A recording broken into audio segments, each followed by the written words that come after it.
I'm scared to talk to the other people because they're still in their dreams, right? I don't want to read more. Oh, these people live in tree houses. Oh my god, I don't want to read anymore, really.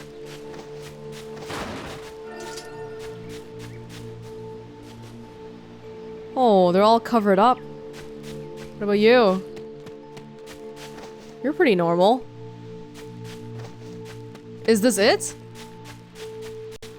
Oh, this is it. Wow, this is a really small village. Somebody's helping me out on purpose to try to find sealed verses, but why and who?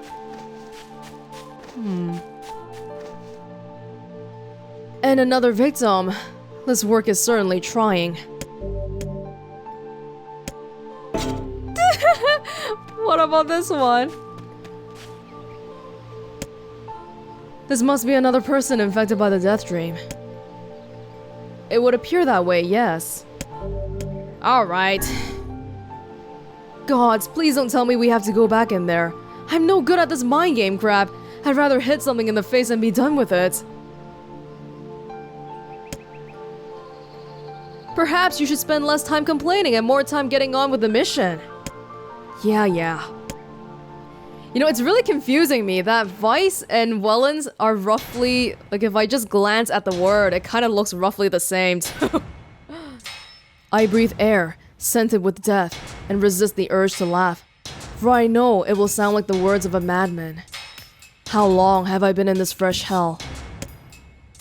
My box, my prison, is tucked under a stairway in the long unused catacombs of some infinite castle. Outside, I hear the sounds of a funeral dirge that seems without end. Light has no place here. Win is a forgotten friend. I pray for death to come, but he forsakens me. Time passes. An eternity slips by in a single tick of the clock. Someone knocks on my prison. Hey, anyone there? I hear an unfamiliar voice say. That's probably me knocking on this person's dream. My savior! I claw at the door of my jail, embedding thick splinters under my ragged nails. I scream for help. I laugh. I sob. Surely this is a product of my addled mind. Surely it cannot be true. Help me, I cry. For the love of all the gods, help me. Impossibly, I hear the sound of a lock being torn out and falling to the floor. As the door slowly creaks open, I have just enough time to see a silvered-haired man and a floating book before the light pours inside. My eyes, accustomed to blackness, explode with pain, and I am forced to run away, turn away. Who are you? I ask, shaking hands covering my face. How have you come to this place? I am Grimoire Vice. This is Welonz. Long we have been searching for you. Now come, stand. We shall awaken from this nightmare together. The one known as Welonz extended his massive hand and pulled me from the cell. Though my eyes are slow to adjust to freedom, my ears are as keen as ever, and they recognize the staccato sounds of heavy rain. I never thought to hear the rain again, I whisper. Would that this were not such a terrible storm, said Grimoire Vice. Look at your feet. I force my eyes open and see water pooling around my feet and lapping at my shins. There's so much of it. Yes, and more comes back each moment we delay. If we do not make good our escape, we shall all drown in this castle. We know that you are weak, but you are our only hope to survive this place. Time, that long-forgotten friend, made itself known again. I nodded my head and swore to save my rescuers, no matter the cost.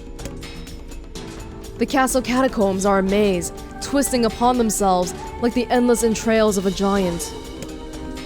I squint down the dim corridors and proceed north. Oh my god! Oh, I get to pick. At the end of the corridor, I find a row of 20 gorgeous canopied beds resting atop a carpet of velvet. All are covered in a thick layer of dust and cobwebs. Searching for the door to the next room, I come upon a shapeless mass of gray matter. It has been shoved against the side of the wall, and despite my fever, I think I see the outlines of a door just beyond. When I reach out a finger and touch a piece of the mass, it turns to dust and drifts away on the wind. Realization slowly dawns, and I fall to my knees and weep. Corpses. I face a mountain of charred and crumbling corpses. I look from it to the beds and back again until the horror dawns full upon me. Someone has piled these bodies into a tower and set them ablaze. Whether they were alive or dead, I do not know, and sanity will not permit me to consider their proposition further. I make a sound, whether scream or laughter, I cannot be certain. Then my mind grants me merciful blackness, and I find myself opening the door and leaving that most terrible of rooms. I squint down the dim corridors and proceed. I just went north, right? If I go south again, I'm going back to where I came from. And proceed east. And north. Oh no! And at the end of the path, the waters rise to my waist, exhausting me both physically and spiritually. I pray that this is the way out. Eventually, I can stand the sight of the waters no longer, and so turn my eyes upward. Imagine my surprise when I see a series of paintings hanging on the faded plaster wall. Each depicts a person in the prime of life, clad in clothing of the highest quality. The styles, however, are strange to me, leading me to believe that these people had lived long, long ago. The old world. One subject wears an outfit that particularly catches my eye. It is constructed of a thin, breezy cloth and decorated with a motif of flowers and birds, while encircling the figure's waist is a leather belt of the most perfect construction. It is a stunning costume, even by modern standards. As I gaze at the portrait, I am struck by a desire to touch it with my own hands. Yet as I extend a single finger to the painting, I am gripped by a most unpleasant feeling. Staring closely at the image, I see it bend and warp into the shape of another finger. Something behind the picture is pointing at me. Is it another prisoner? A fellow inmate trapped for eternity in this place? I cannot let it pass, and so I seize the portrait with both hands and throw it into the water. The wall is hollow behind the painting, and inside I can just make out a body. Whether or not this is a prisoner, there would be no rescue. This poor soul is long dead. Scraps of clothing lie on the floor around the bones. Only a small amount of the fabric has survived, but it features the same delicate designs that were depicted in the portrait. I have been admiring a row of corpses, blocked from view by portraits of each victim at their pinnacle. Enough! Shielding my eyes, I paddle forward through the water. I squint down the dim corridors and proceed south. I squint down the dim corridors and proceed south and west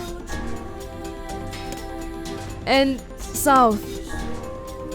And oh my god, I'm walking all over the place. The water has risen to my chin and now laps greedily at my mouth and nose. You dumb bass! Shouts Welonz. He surely desires to say more, but the rest of his insult is cut short by the rising water. Grim War Vice, wet and tattered, floats on the water's surface. It is already too late for him. Oh no, I picked the wrong one then. This wasn't how it was supposed to end. How do I know though? How do I know which one is the right one to pick? Are you shitting me? Please tell me I saved the mayor already. Okay, good. We have that going on, but okay, this is gonna be a little difficult then, because I have no idea where we're supposed to go. Is there any indication of anything?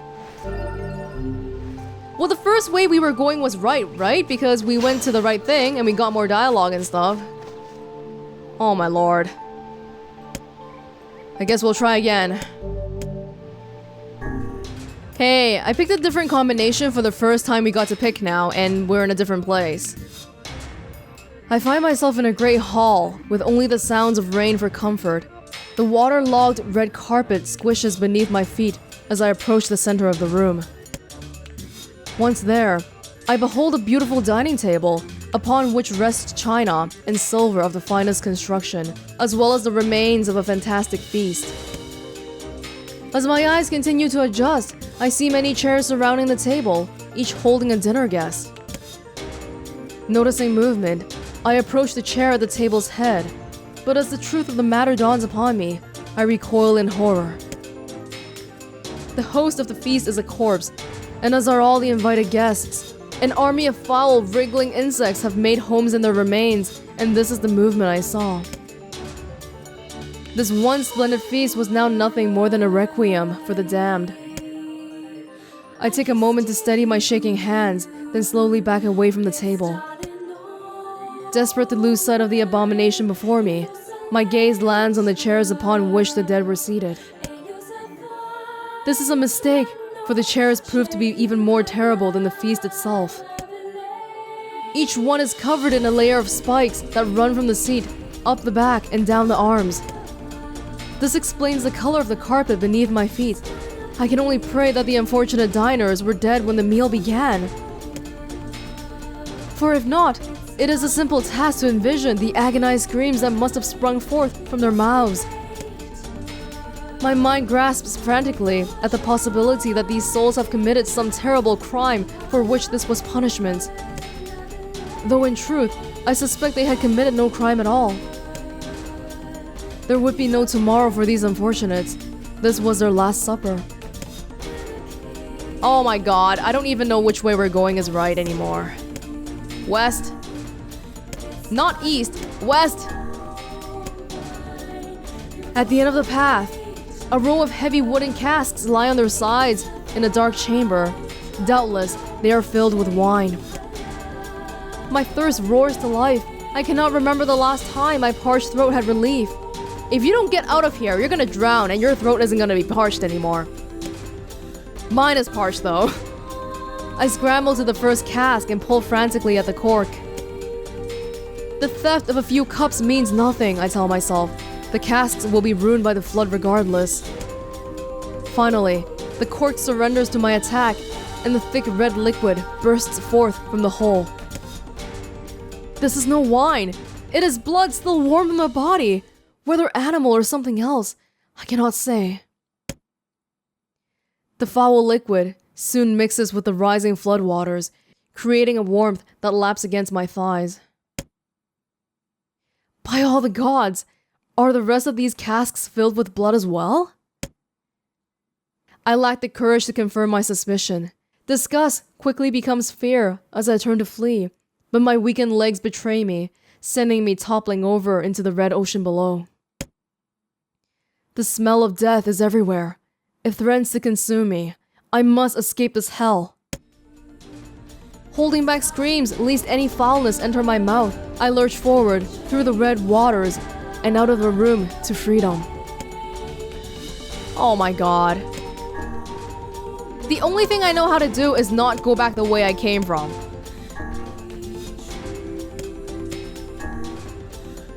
The water has risen to my chin and now laps greedily at my mouth and nose. No!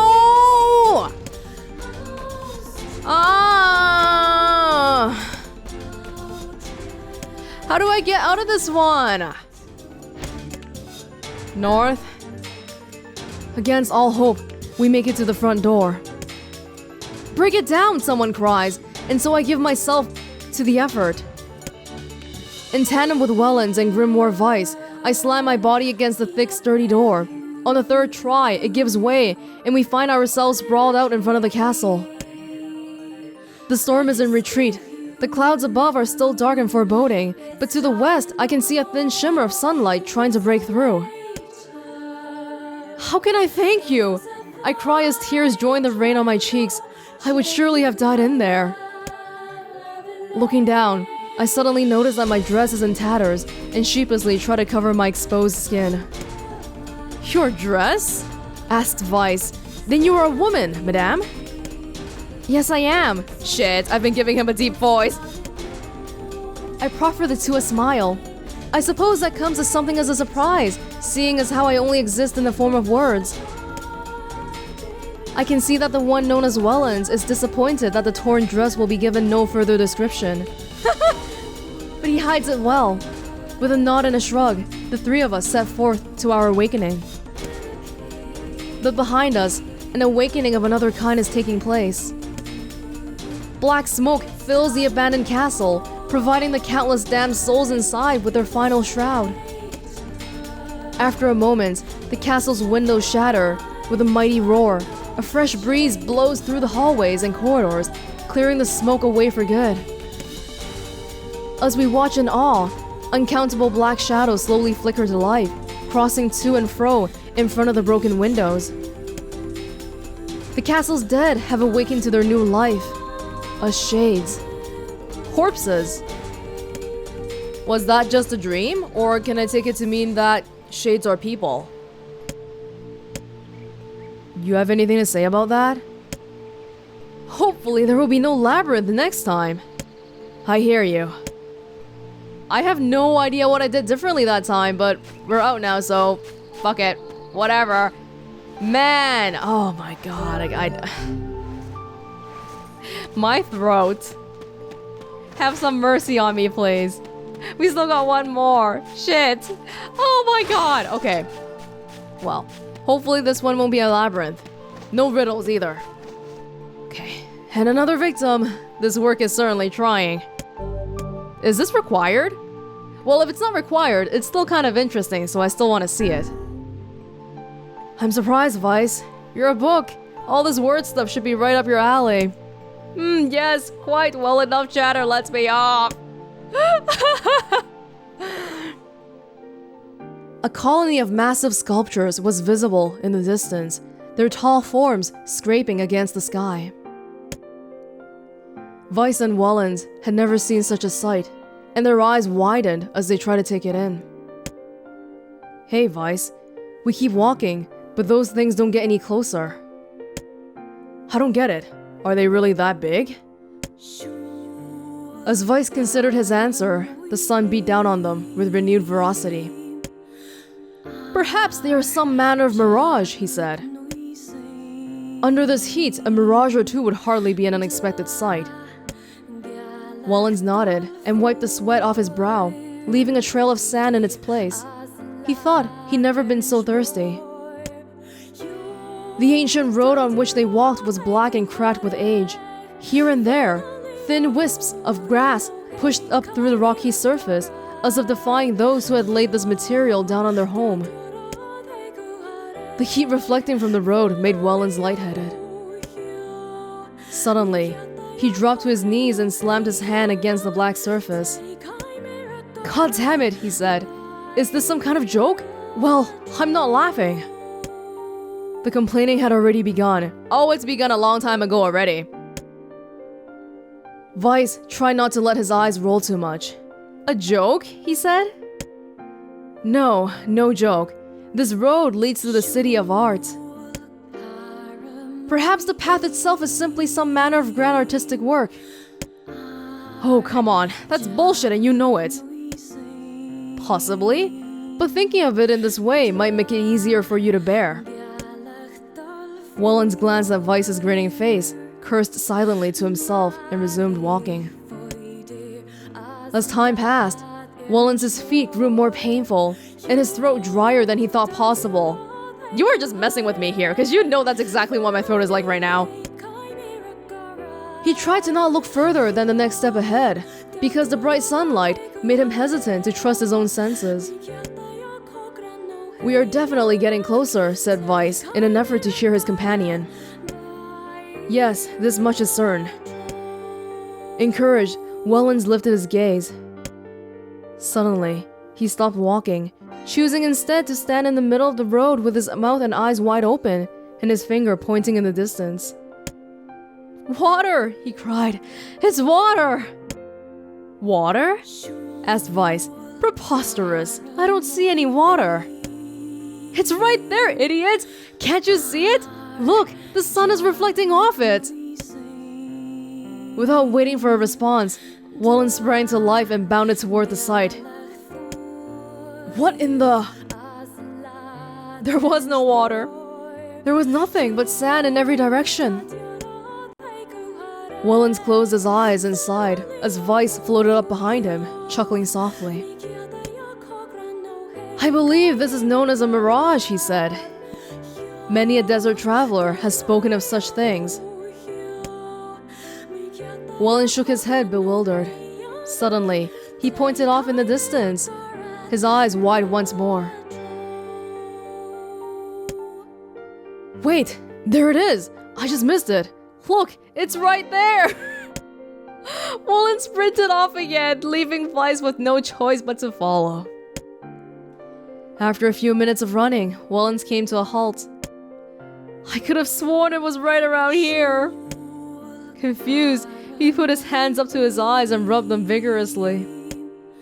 As soon as he stopped, he noticed a blue, shimmering pool of clear water just over the next rise. With a shout, he bounded off in search of it. The chase continued for nearly an hour, until an exasperated Vice finally floated up to Welonz and struck him in the face with his cover. You damn blithering idiot! Stop this at once! There is no water here! Welonz's face clouded. There isn't? There is not! And perhaps next time you will listen to me when I tell you as much. Vice paused for a moment, then continued speaking in a slightly kinder tone. However, I suppose this mad chase was not altogether wasted. It seems we have arrived in the city of art. Welonz looked up. Stretched out before him was a row of impossibly tall sculptures. Their journey was at an end. They're huge, cried Welonz, completely forgetting the heat and pain of the past few hours. I've never seen anything so big. Each sculpture was formed from roughly the same shape, a tall rectangle that stretched up toward the sky, but that is where the similarities ended. Most were covered with panes of glass that reflected the light in 1,000 directions, while others seemed to be nothing but frames of steel. Some had tall spires on their tops, while others possessed triangular caps. What kind of city is this? Said Welonz. Where are the people? Where are the houses? Perhaps the land is intended exclusively for artistic use. The debate continued as they made their way through the city. Great iron crates with wheels sat silent on steel rails. Beautifully carved works with lights of red, amber, and green dangled over every street. As they moved away from the massive sculptures, they found a great array of smaller ones. Some were covered in glass or brick, but many were composed of materials they had never before encountered. The sheer variety of colors and styles was staggering. Unable to find a theme or purpose to the abstract works around them, Welonz and Vice eventually fell silent. I'm about to fall silent. On the outskirts of the city, they discovered 3 sculptures in the shapes of humans. Welonz uttered a sigh of relief as he approached them. Sculptures! Finally, I was getting tired of modern art. The 3 statues were indistinguishable, except for a single word chiseled into their right arms. One read alpha, one read beta, and the final one read gamma. As Welonz moved to touch the nearest statue, a bird flew from the top of one of the sculptures. Alighting on the statue's shoulder, it emitted a brief, beautiful song that took the form of words. Only one form is real, the others are false. The real form will always speak the truth. The false ones will only speak lies. With that, the bird departed. As if on cue, the 3 statues shuddered to life, acquiring color and form as they began to breathe. Hey, look at that. I wish I could, said Welonz. They're alive. The triplets bowed low before Welonz. Please, said Alpha. You have to get me out of this nightmare. I am real. Stop lying, said Beta. He turned to Welonz and threw his hands into the air. Alpha's a fake, you know. I'm the real one. What a load of crap, said Gamma. Beta is a fake. Everyone knows I'm the only one real around here. Their respective pleas given, the three statues returned to their frozen state. A silence once again enveloped the city. I hope you're gonna show it to me again, because I didn't take notes. Welonz furrowed his eyebrows and considered his answer. The real form always speaks the truth. The false ones will only speak lies. You gotta show me the thing again. I don't have a clue. Welonz took a long look at the statues and tried to clear his mind. Okay, they're showing it to me again. One is real, everything else is fake.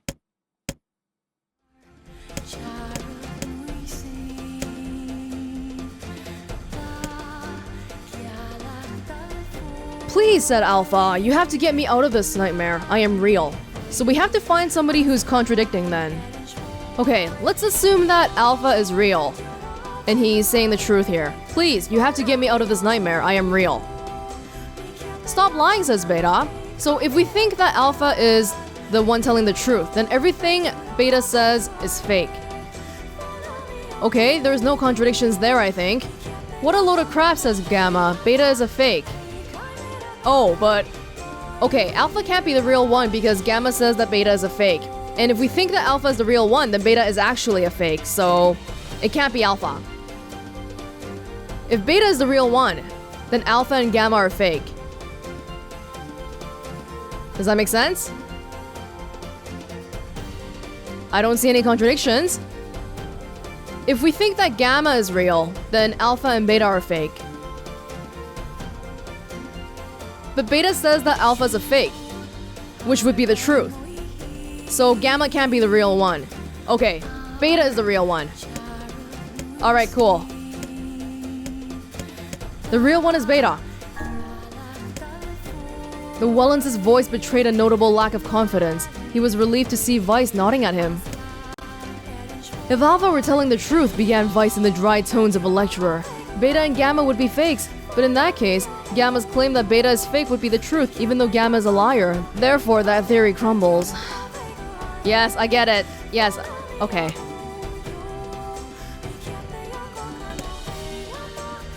As Vice finished his explanation, Alpha and Gamma crumbled soundlessly into dust, while Beta sprang to life once more.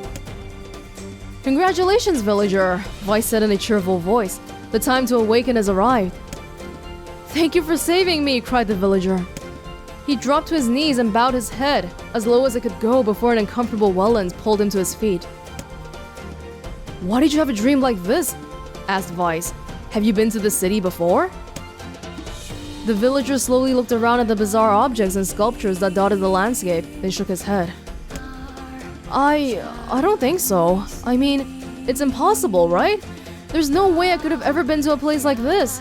But at the same time, I feel like I've seen it before. The common theme here. People seeing things before. Feeling like deja vu. Deja vu, muttered Welonz. Just like that damn mayor. The vague sense of unease that struck Welonz during the mayor's dream spread once more through his mind. Okay, that was terrible. I am positive I have seen that place before. Stop! I get enough foreboding crap from everyone else in my life. Don't you start too. Okay, there. Now all the villagers can wake up, right? Yes, if the mayor's assumption was correct. I think I've had enough wordplay to last a lifetime, thank you very much. Yeah, I hear you. Let's go see the mayor. Man! This was something else. Jesus. Hello. Thank you. Thank you so much.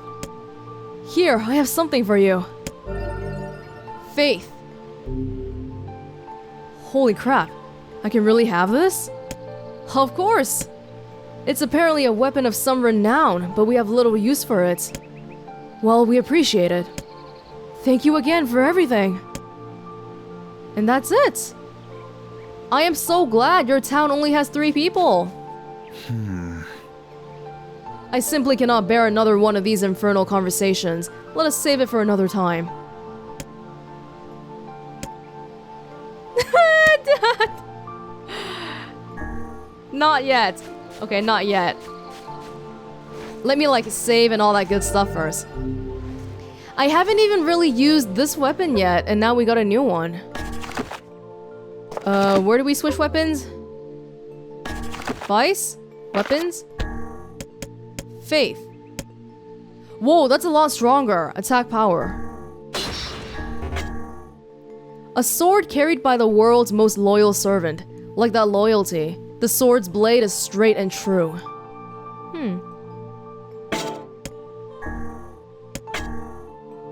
Rebirth. A unique sword with a round blade. Legend holds that it robs the wielder of his life force. Oh, that wouldn't be very good. Well, okay. What does it mean when it says question mark, question mark, question mark? Does it just mean there's only one more weapon for me to find right now, or what? Kinda puzzling. I don't wanna like, oh my god, I'm like bringing this shit upon myself. But it's asking me if I want to talk to him again.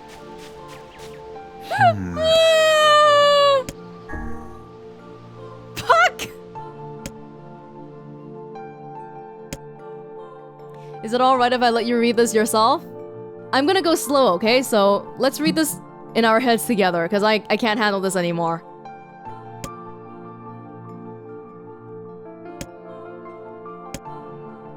Please give me stuff I can use, not a statue. Oh my god. Village Festival. We used to have it every year.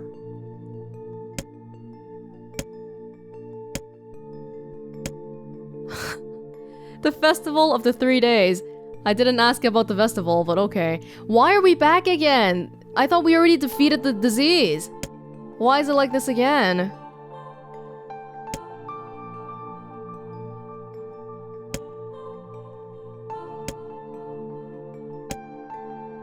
No, I can't come. I have to wash my hair.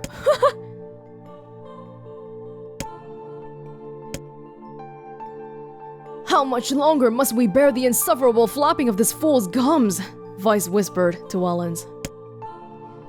Let him talk. He just woke up. Guy probably has a lot on his mind. This must be what Popola meant by bright and talkative. Do you have more? Okay, good. What about the villagers? Oh my god. Okay, well it seems like each person only has one, so fine, I'll go through this.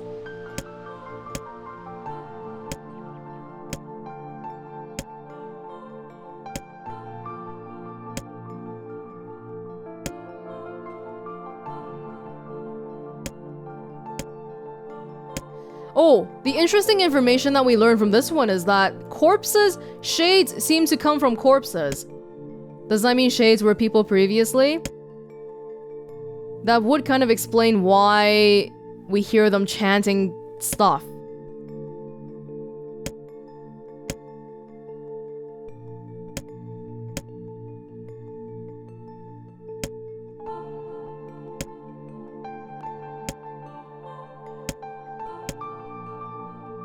Your neighbors left a while ago, said Welonz quietly. Doubtless they find your dream a bit disturbing, said Vice. Let's talk about kittens. Oh, she's crying! I'll listen to you if it'll make you feel better. But yeah, they only have one conversation each. That's fine.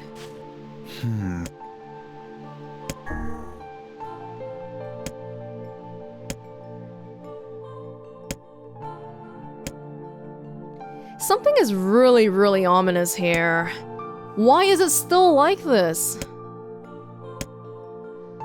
I think our world is dying, seriously, think about it. You've got the Black Scrawl, the shades, the mysterious illnesses like the Deathdream. It's like something is trying to give us a warning. In fact, I'm sure it's a warning. We need to change our ways before it's too late. I think it's already too late.